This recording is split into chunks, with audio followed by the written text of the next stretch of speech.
آپ کلاس میں دیکھ لیں، آپ کی فرینڈشپ ہوتی ہے ایک دوسرے کے ساتھ، آپ کبھی اس کی ہیلپ کر دیتے ہو، لیکن اگر آپ کی کبھی اس کے ساتھ لڑائی ہو جاتی ہے تو آپ فوراً اس کو جتا دیتے ہو کہ میں نے اس ٹائم پر تمہاری ہیلپ کی تھی. تو ایسے نہیں ہونا چاہیے. اگر ہم کسی کی ہیلپ بھی کر رہے ہیں تو اس کا علم صرف اللہ تعالیٰ کو ہونا چاہیے. ٹھیک ہے، ہمیں کیا کہ نیکی کر کے بھول جانا چاہیے. ایسا نہیں ہو کہ اس کو ہم پورے شہر میں بتاتے پھریں کہ میں نے تو فلاں شخص کے ساتھ ایسے نیکی کی تھی. وہ نیکی آپ کے کسی کام کی نہیں ہے جسے ہم ظاہر کریں، جتائیں. ٹھیک ہے، تو اثار کا مطلب ہوتا ہے اپنی کیا کہتے ہیں اپنی ضروریات کو جو اللہ تعالیٰ نے ہمیں پرووائڈ کی ہوتی ہیں، اپنی ضروریات کو دوسروں کی ضروریات کو پورا کرنا، اپنی ضروریات کو نظر انداز کر کے دوسروں کی ضروریات کو پورا کرنا. ٹھیک ہے، آپ دیکھیں اللہ تعالیٰ نے ہمیں بے شمار نعمتیں دی ہوتی ہیں. جب ہم ان نعمتوں کو اللہ کی راہ میں قربان کرتے ہیں تو اس سے ہمیں کیا ہوتا ہے، اللہ تعالیٰ کی رضامندی حاصل ہوتی ہے. ٹھیک ہے، اللہ تعالیٰ راضی ہوتا ہے ہم سے، اللہ تعالیٰ کی خوشنودی حاصل ہوتی ہے ہمیں. ٹھیک ہے بیٹا، اسی حوالے سے آج ہم پڑھیں گے کہ اثار کیا ہے. اس کے علاوہ آپ دیکھیں آج کا ہمارا جو ٹاپک ہے ملک و ملت کے لیے اثار کا جذبہ. ملک و ملت کے لیے اثار کا جذبہ کیا ہوتا ہے؟ آپ دیکھیں اللہ تعالیٰ نے ہمیں ایک ایسے ملک میں پیدا کیا ہے جہاں ہم آزاد ہیں. اگر آپ کشمیر کو دیکھیں جہاں پر کیا لوگوں کی حالت آپ کو پتا ہوگی، وہاں پر لوگ اپنی مرضی سے اپنے گھر سے باہر بھی نہیں نکل سکتے. ان کے ساتھ کیا سچویشن انہیں دیکھنے کو ملتی ہے، ان کے ساتھ کیسا رویہ ہوتا ہے، تو وہ آپ کے سامنے ہے. تو ہمیں کیا کرنا چاہیے، جب ہم ان لوگوں کو دیکھتے ہیں تو ہم اللہ تعالیٰ کا شکر ادا کرتے ہیں کہ اللہ تعالیٰ نے ہمیں ایک ایسے ملک میں پیدا کیا جہاں پر ہم اپنی مرضی سے جو ہے وہ اپنی زندگی گزار رہے ہیں، جہاں پر ہم آزاد ہیں، خود مختار ہیں. ٹھیک ہے، کسی کی کوئی روک ٹوک نہیں ہے ہم پر کہ تم نے یہاں جانا ہے، یہاں نہیں جانا، ایسے کرنا ہے، ایسے کرنا ہے. جہاں پر ہم اپنے کیا کہتے ہیں مذہب کو بھی آسانی کے ساتھ جو ہے وہ فالو کر رہے ہوتے ہیں. تو اسی حوالے سے جب ہمیں ملک میں اتنی سہولیات دی جاتی ہے تو ہمارے بھی کچھ فرائض اور کچھ حقوق ہوتے ہیں ہمارے ملک کے لیے، ہمارے ملک اور قوم کے لیے. خدا نخواستہ کبھی ہمارے ملک پر یا قوم پر کوئی بھی برا وقت آتا ہے تو ہمیں کیا کرنا چاہیے، ہمیں اپنے جسم سے، اپنے مال سے اپنے ملک کی جو ہے وہ مدد کرنی چاہیے. ٹھیک ہے، اسے کہتے ہیں اپنے ملک و ملت کے لیے اثار کا جذبہ. اللہ تعالیٰ اور رسول اکرم صلی اللہ علیہ وآلہ وسلم کے نزدیک اثار کرنے والوں کی بے پناہ قدر ہے. اللہ تعالیٰ نے ایسے بندوں کے بارے میں فرمایا وَيُسِرُّونَ عَلَىٰ أَنفُسِهِمْ وَلَوْ كَانَ بِهِمْ خَصَاصَةٌ، اور وہ اپنی ذات پر دوسروں کو ترجیح دیتے ہیں اگرچہ وہ خود حاجت مند ہو. اگر وہ خود بھی ضرورت مند ہیں تو وہ کیا کرتے ہیں، اپنی ضروریات کو نظر انداز کر دیتے ہیں اور اپنے دوسرے بھائی کی ضرورت کو پورا کر دیتے ہیں. اگر ہم نبی کریم صلی اللہ علیہ وسلم کی زندگی دیکھیں تو ہمیں ایسی بہت سی مثالیں دیکھنے کو ملتی ہیں. نبی کریم صلی اللہ علیہ وسلم کی اپنے گھر میں اتنے کیا کہتے ہیں کھانا نہیں ہوتا تھا، وہ خود بھی جو تھے وہ بھوکے رہتے تھے کئی دن تک، لیکن ان کے گھر سے کوئی سائل جو ہوتا تھا وہ کبھی خالی ہاتھ واپس نہیں جاتا تھا. وہ دوسروں سے جو تھے قرض لے کر ضرورت مندوں کی کیا کرتے تھے، ضرورتیں پوری کرتے تھے. ایک مرتبہ کیا ہوا کہ غفاری ان کے ہاں مہمان کے طور پر ٹھہرا، تو آپ نے کیا کیا کہ صرف گھر میں بکری کا دودھ تھا، آپ نے وہ بکری کا دودھ جو ہے وہ اسے دے دیا اور خود جو ہے وہ بھوکا رہے. اس کے علاوہ ایسی بہت سی مثالیں ہمیں ان کی زندگی میں دیکھنے کو ملتی ہیں. اب عہد نبوی میں ملک و ملت کے لیے اثار. عہد نبوی میں نبی کریم صلی اللہ علیہ وسلم کے دور میں ملک و ملت کے لیے صحابہ کرام نے کس طرح سے اپنا اثار کا جذبہ پیش کیا، ان کا جذبہ کیسا تھا، اس حوالے سے ہم پڑھیں گے. حضور اکرم صلی اللہ علیہ وسلم نے غزوہ تبوک کے موقع پر صحابہ کرام سے چندہ طلب کیا. تو اس دوران کیا کیا، جو تھے حضرت عمر رضی اللہ تعالیٰ عنہ تھے وہ اپنے گھر کا آدھا ساز و سامان لے کر آ گئے، اور حضرت عثمان رضی اللہ تعالیٰ عنہ نے 900 اونٹ، 100 گھوڑے اور 1000 دینار جو ہے وہ نبی کریم صلی اللہ علیہ وسلم کی خدمت میں پیش کیے. اس کے علاوہ آپ دیکھیں کہ حضرت ابوبکر صدیق رضی اللہ تعالیٰ عنہ اپنے گھر کا سارا ساز و سامان لے آئے، نبی کریم صلی اللہ علیہ وسلم کی خدمت میں پیش کر دیا. اس کے علاوہ حضرت عقیل بن انصاری رضی اللہ تعالیٰ عنہ کے پاس کچھ نہیں تھا دینے کو، لیکن ان کے پاس وہ جذبہ تھا، وہ اپنے ملک کی مدد کرنا چاہتے تھے، اپنے قوم کی مدد کرنا چاہتے تھے. تو انہوں نے کیا کیا، وہ ایک یہودی کے پاس گئے اور اس کا جو باغ تھا اس کو پوری رات جو ہے وہ پانی دیتے رہے. جب پوری رات پانی دیا تو اگلے دن اس یہودی نے کیا کیا، معاوضے کے طور پر چند رقم جو ہے وہ ان کو دے دی، اور اس کے علاوہ کھجوریں دی انہیں. تو انہوں نے کیا کیا، وہ تمام چیزیں جو اس یہودی نے انہیں دی تھی تو وہ چیزیں لے کر وہ نبی کریم صلی اللہ علیہ وسلم کی خدمت میں حاضر ہوئے اور انہیں وہ سارا واقعہ سنایا. نبی کریم صلی اللہ علیہ وسلم ان کے اس واقعے سے، ان کے اس جذبے سے بہت زیادہ خوش ہوئے اور ان کے اس اثار کی تعریف فرمائی. ٹھیک ہے، آپ دیکھیں ان کے پاس کچھ نہیں تھا لیکن وہ جذبہ تھا کہ وہ اپنے قوم کی، اپنے ملک کی مدد کرنا چاہتے تھے. ٹھیک ہے، فار ایگزامپل اگر آپ کے پاس کچھ نہیں ہے، کچھ ایسا نہیں ہے کہ آپ کسی کی ہیلپ کر سکے، تو کم از کم اتنا ضرور کر لیا کریں کہ آپ کی ذات سے کسی کو تکلیف نہ پہنچے. ہمارے ملک کے لیے ہمارے کچھ فرائض بھی ہیں، یہ کہ ہم نے کبھی کسی کو چیٹ نہیں کرنا، کسی کو دھوکہ نہیں دینا، کسی کے ساتھ جھوٹ نہیں بولنا، کسی کو تکلیف نہیں پہنچانی. تو اگر ہم یہ تمام خوبیاں بھی اپنے اندر پیدا کر رہے ہیں، اس کا مطلب ہے ہم کسی نہ کسی طرح سے دوسروں کی ہیلپ کر رہے ہیں. ٹھیک ہے، تو ہمیں یہ کرنا چاہیے، یہ تمام خوبیاں جو ہیں وہ اپنے اندر پیدا کرنی چاہیے. مسلمان مکہ مکرمہ سے خالی ہاتھ صرف جان ایمان بچا کر مدینہ منورہ آئے تھے. ان کا کوئی گھر نہ تھا اور نہ ٹھکانہ. آپ صلی اللہ علیہ وسلم نے انصار کو جمع فرما کر ایک مہاجر اور ایک انصار کے حوالے کر کے فرمایا کہ یہ تمہارا بھائی ہے. انصار یعنی مدینہ کے رہنے والے، ٹھیک ہے، اور مہاجرین جو مکہ سے ہجرت کر کے آنے والے، انہیں بولتے ہیں. مہاجرین کی مدد اور دلجوئی اس وقت تک کرتے رہے جب تک وہ خود سنبھل نہ گئے. دنیا میں اخوت اور اثار کا یہ بے مثال واقعہ ہے جس کے ذریعے مہاجرین کی بحالی میں عمل میں آئی. یہ تمام مثالیں ہمارے لیے مشعل راہ ہیں. آپ دیکھیں، جب انصار جو ہیں وہ اپنا سب کچھ جو ہے وہ چھوڑ کر کیا کہتے ہیں آئے تھے، تو انہوں نے کیا کیا تھا؟ انصار اور مہاجرین کی مدد اور دلجوئی اس وقت تک کرتے رہے تھے جب تک کہ وہ خود اس قابل نہیں ہو گئے تھے کہ وہ اپنے لیے خود کما سکیں، اپنی مدد خود کر سکیں. تو ایسے میں کیا کیا تھا کہ نبی کریم صلی اللہ علیہ وسلم نے ایک انصار کے ہاتھ میں دوسرے مہاجر کا ہاتھ دے کر کہا تھا کہ آج سے تم بھائی بھائی ہو. اور اس رشتے کو کیا کہتے ہیں؟ مواخات مدینہ. ٹھیک ہے، مواخات مدینہ اس کو بولتے ہیں، جس کا کیا مطلب ہوتا ہے کہ ایک انصار کا ہاتھ ایک مہاجر کے ہاتھ میں دے کر نبی کریم صلی اللہ علیہ وسلم نے یہ ارشاد فرمایا تھا کہ آج سے تم بھائی بھائی ہو. اور اس بھائی بھائی کے رشتے کو انہوں نے اس قدر نبھایا تھا کہ انہوں نے اپنی جائیداد سے، مال سے ان کو جو ہے وہ حصہ بھی دیا تھا. ٹھیک ہے، تو آپ یہ دیکھیں اثار کا انہوں نے مظاہرہ کس طرح سے کیا، ان کا جذبہ کس قدر تھا. اگر ہم صحابہ کرام کی زندگی میں دیکھیں تو ایسے بہت سی مثالیں ہمارے سامنے آتی ہیں. ایک مرتبہ کیا ہوا کہ حضرت ابو جہم رضی اللہ تعالیٰ عنہ جنگ یرموک کے موقع پر کیا کہہ رہے تھے کہ جب وہ اپنے چچا زاد بھائی کو ڈھونڈنے کے لیے گئے تھے تو انہوں نے کیا کیا، اپنے ساتھ جو ہے وہ پانی لیا. پانی اس لیے لیا تاکہ اگر کسی ضرورت مند کو ضرورت پڑے تو وہ پیاسا ہو تو اس کو پانی پلا دیں. تو اس دوران کیا ہوا کہ جب وہ انہیں اپنے چچا زاد بھائی جو ہے وہ ایک زخمی حالت میں ملا اور وہ قریب مرنے کے قریب تھا. تو انہوں نے کیا کیا، ان سے پوچھا کہ کیا وہ انہیں پانی پلائے. تو جب انہوں نے کہا ہاں، تو جب پانی پلانے کے لیے وہ ان کے پاس گئے اور ان کو پانی پلانا چاہا تو اتنے میں ایک دوسرے زخمی کی آواز آتی ہے کہ پانی. تو ان کے جو چچا زاد بھائی ہوتے ہیں وہ کہتے ہیں کہ نہیں، تم اس زخمی کو جا کے پہلے پانی پلاؤ. جب وہ ان کے پاس جاتے ہیں پانی پلانے کے لیے، جیسے ہی وہ پانی پلانے لگتے ہیں اسے، تو تیسرے شخص کی آواز آتی ہے کہ پانی. تو وہ دوسرا شخص جو ہوتا ہے وہ انہیں کہتا ہے کہ نہیں، آپ اس تیسرے شخص زخمی کو جا کر جو ہے وہ پانی پلائیں. جب وہ اس تیسرے شخص کے پاس جاتے ہیں پانی پلانے کے لیے تو وہ شخص جو ہے وہ اللہ تعالیٰ سے جا ملتا ہے، یعنی اس دنیا سے جا چکا ہوتا ہے. ٹھیک ہے، تو جب وہ دوسرے شخص کے پاس واپس آتے ہیں تو وہ دوسرا شخص بھی محبوب حقیقی سے جا ملتا ہے، اور وہ اپنے چچا زاد بھائی کے پاس جو آتے ہیں تو وہ بھی کیا کرتے ہیں، محبوب حقیقی سے جا ملتے ہیں. اس طرح سے وہ تینوں جو ہیں وہ اللہ تعالیٰ کو پیارے ہو جاتے ہیں. یعنی یہ ان کا جذبہ تھا کہ جب وہ موت کے قریب بھی تھے اس دوران بھی انہیں کیا تھا، ایک دوسرے کا احساس تھا. انہوں نے کیا کیا، یہاں پر بھی اثار کا مظاہرہ کیا، ایک دوسرے کے اپنا مطلب وہی بات آ گئی ہے نا کہ اپنی ضروریات پر دوسروں کی ضروریات کو ترجیح دینا. یہ بات یہاں پر آ جاتی ہے. اب وہ یہاں پر دیکھیں، اس سے زیادہ کوئی ہم اپنے معاشرے میں دیکھیں تو سب کو کیا ہوتا ہے، اپنی پڑی ہوتی ہے. سب کہتے ہیں کہ مجھے پہلے ملنا چاہیے، پہلے میرے پاس ہونا چاہیے، اس کے پاس کیوں ہے، یہ تو میرے پاس ہونا چاہیے. حسد ہوتا ہے. تو ایسا نہیں ہونا چاہیے. یہ تمام جو بری چیزیں ہیں یہ ہمیں اپنی سوسائٹی سے بھی اور اپنے اندر سے بھی ختم کر دینی چاہیے. ٹھیک ہے، ہر شخص کو اپنے وطن اور اہل وطن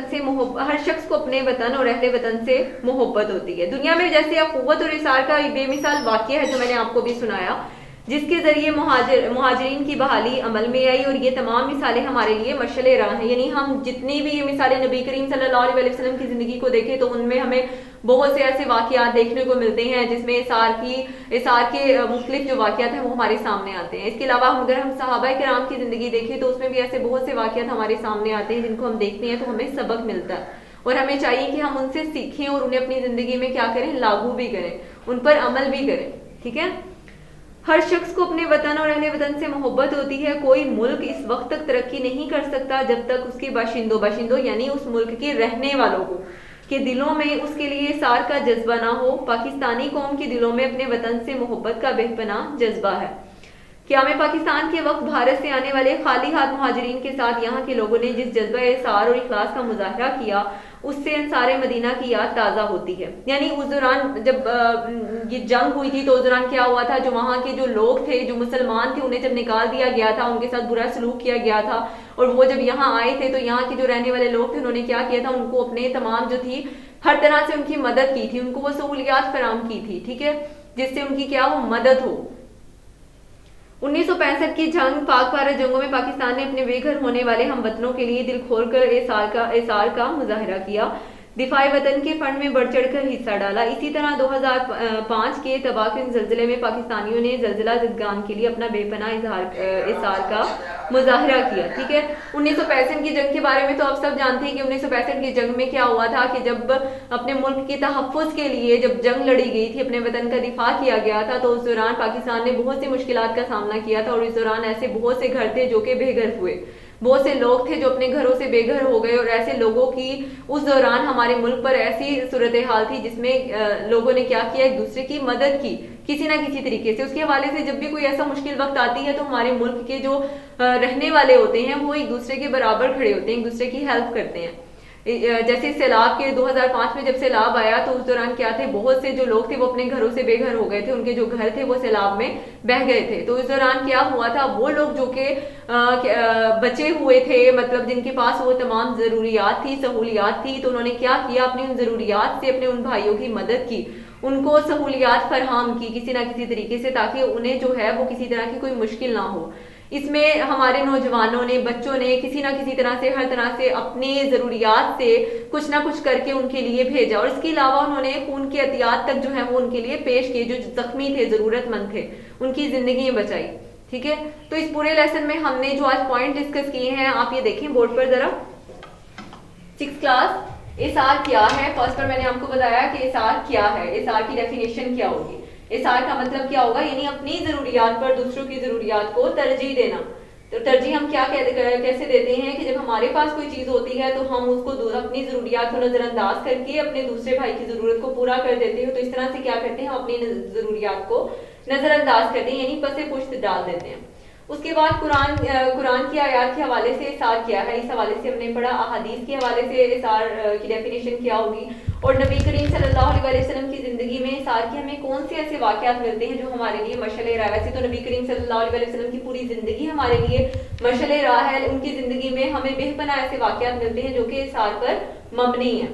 پھر عہد نبوی میں ملک و ملت کے لیے احسار, یعنی صحابہ کرام نے, یہاں پر صحابہ کرام کی زندگی سے احسار کے واقعات عہد نبوی میں نبی کریم صلی اللہ علیہ وسلم کے دور میں صحابہ کرام رضی اللہ تعالیٰ عنہ نے کس طرح سے اپنے ملک و ملت کے لیے احسار کا جذبہ جو ہے وہ پیش کیا تھا.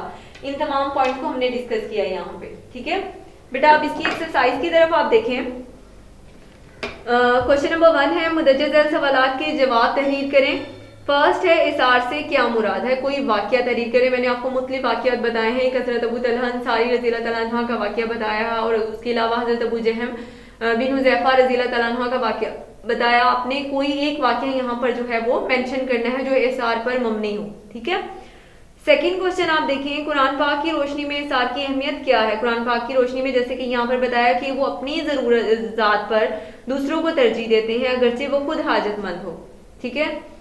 تھرڈ کوشچن آپ دیکھیں کہ ہم اپنے ملک و ملت کے لیے کس طرح احسار کا مظاہرہ کرتے ہیں, ہمیں کس طرح سے اپنے ملک کے لیے احسار کا مظاہرہ کرنا چاہیے, کیسے ہم اپنے ملک کے لیے اپنی خدمات جو ہیں وہ پیش کر سکتے ہیں. اس حوالے سے آپ نے رائٹ کرنا ہے. کوشچن نمبر 2 دیکھیں, مختصر جواب دیں. شارٹ کوشچنز آپ نے رائٹ کرنے ہیں. فرسٹ ہے, کس صحابی نے غزوہ تبوک کے موقع پر کھجوروں کا چندہ پیش کیا. کس صحابی نے پیش کیا تھا, حضرت عقیل رضی اللہ تعالیٰ عنہ نے. جب ان کے پاس کچھ نہیں تھا دینے کے لیے, لیکن ان کے پاس وہ جذبہ تھا کہ وہ اپنے ملک و ملت کے لیے احسار کا مظاہرہ کرنا چاہتے تھے, تو انہوں نے کیا کیا تھا, وہ ایک یہودی کے باغ میں گئے تھے, اور انہوں نے پوری رات جو ان کے باغ کو پانی دیا تھا, اور اگلے دن اس یہودی نے معاوضے کے طور پر کیا کیا تھا کہ انہیں کچھ کھجوریں دی تھی, اور وہ کھجوریں لے کر نبی کریم صلی اللہ علیہ وسلم کی خدمت میں حاضر ہو گئے تھے. تو اور نبی کریم صلی اللہ علیہ وسلم ان کے اس جذبے سے بہت زیادہ خوش ہوئے. حضرت ابوبکر رضی اللہ تعالیٰ عنہ نے غزوہ تبوک کے موقع پر کس طرح چندہ دیا. حضرت ابوبکر صدیق رضی اللہ تعالیٰ عنہ نے اپنے گھر کا سارا ساز و سامان جو تھے وہ لے آئے تھے, اور حضور اکرم صلی اللہ علیہ وسلم کی خدمت میں پیش کر دیا. 1965 کی پاک بھارت جنگ میں اہل وطن نے کس طرح احسار کا مظاہرہ کیا. 1965 کی پاک بھارت جنگ میں پاکستانیوں نے اپنے بے گھر ہونے والے ہم وطنوں کے لیے دل کھول کر احسار کیا اور دفاع وطن کے فنڈ میں بڑھ چڑھ کر حصہ لیا. یعنی وہ ایسا فنڈ جہاں پر لوگوں نے مختلف طریقے سے جس کی جتنی حیثیت تھی اس نے وہاں پر وہ رقم جمع کروائی, اور تھوڑی تھوڑی کر کے جب رقم اتنی ہو گئی تو اس سے ان لوگوں کی مدد کی گئی جو کہ بے روزگار تھے, جن کے پاس وہ وسائل نہیں تھے, جو کہ اپنے گھروں سے بے گھر ہوئے تھے. ان لوگوں کی کیا کی تھی, مدد کی تھی اس فنڈ سے. نیکسٹ کوشچن آپ دیکھیں پیج نمبر 60 پر, کوشچن نمبر 3. صحیح جواب پر ٹک کا نشان لگائیں. احسار کا مطلب ہوتا ہے صرف اپنی ضروریات کو ترجیح دینا, اپنی ضرورت پر دوسروں کی ضروریات کو ترجیح دینا اور دوسروں کو ترجیح نہ دینا. اس میں سے جو رائٹ آپشن ہوگا وہ ہے اپنی ضرورت پر دوسروں کی ضروریات کو ترجیح دینا, یعنی فوقیت دینا. سیکنڈ آپ دیکھیں, غزوہ تبوک کے موقع پر کس صحابی نے 900 اونٹ, 100 گھوڑے اور 1000 دینار کا چندہ پیش کیا؟ حضرت علی رضی اللہ تعالیٰ عنہ نے, سیکنڈ ہے حضرت عثمان رضی اللہ تعالیٰ عنہ نے, اور تھرڈ ہے حضرت عمر رضی اللہ تعالیٰ عنہ نے. رائٹ آپشن ہے آپ کا حضرت عثمان رضی اللہ تعالیٰ عنہ نے. ٹھیک ہے. تھرڈ پر آپ آ جائیں, مسلمان کس علاقہ سے خالی ہاتھ صرف جان اور ایمان بچا کر مدینہ منورہ آئے تھے؟ مکہ مکرمہ سے, طائف سے یا شام سے؟ مکہ مکرمہ سے. خالی جگہ پور کریں. نمبر 1, حضور اکرم صلی اللہ علیہ وآلہ وسلم نے ڈیش کے لیے صحابہ کرام سے چندہ طلب فرمایا. کس کے لیے طلب فرمایا تھا؟ غزوہ تبوک کے لیے. سیکنڈ پر آپ دیکھیں, حضرت عقیل انصاری رضی اللہ تعالیٰ عنہ نے ڈیش کے باغ کو پانی دیا. کس کے باغ کو پانی دیا تھا؟ ایک یہودی کے باغ کو. تھرڈ پر آپ دیکھیں, ہر شخص کو اپنے ڈیش سے محبت ہوتی ہے, اپنے وطن سے اور اپنے اہل وطن سے, وطن سے بھی اور اپنے اہل وطن سے بھی, یعنی وطن کے رہنے والے لوگوں سے بھی. تبھی وہ کیا ہوتا ہے, جب ضرورت پڑتی ہے تو وہ کیا کرتے ہیں, ان کے برابر کھڑے ہوتے ہیں اور ان کی ہیلپ کرتے ہیں. حضور اکرم صلی اللہ علیہ وآلہ وسلم نے ڈیش کے جذبہ کی تعریف فرمائی. حضرت عقیل رضی اللہ تعالیٰ عنہ کے اس جذبے کی تعریف فرمائی جب انہوں نے سارا واقعہ آ کر نبی کریم صلی اللہ علیہ وآلہ وسلم کو سنایا. اس کے بعد ٹرو فالس پر آپ آ جائیں. کوشچن نمبر 5, درست جملوں کے سامنے ٹک اور غلط کے سامنے کراس کا نشان لگائیں. احسار کے معنی ہے اپنی ضرورت پر کسی دوسرے کی ضروریات کو ترجیح نہ دینا. اب یہاں پر کیا کہا ہے؟ نہ دینا, جبکہ ترجیح دینا ہوتی ہے, ہم دیتے ہیں. ٹھیک ہے, اسے یہ کیا ہوگا, یہ کراس ہے, یہ ٹھیک نہیں ہے. حضرت عقیل انصاری رضی اللہ تعالیٰ عنہ نے خود بھوکا رہ کر میزبانی کا حق ادا کیا, یہ کراس ہوگا. پاکستانی قوم ایک سچی اور اچھی قوم ہے, ٹک. ہم پاکستانی ہر حال میں ایک دوسرے کے خیر خواہ ہیں, ٹک ہوگا. تو آپ نے ایم سی کیوز دیکھے, اس کے ایم سی کیوز دیکھے آپ. جی بیٹا 6 کلاس, آج کا ہمارا جو یہ ٹاپک ہے وہ یہیں پر ختم ہوتا ہے. اپنا بہت خیال رکھیے گا. اللہ حافظ.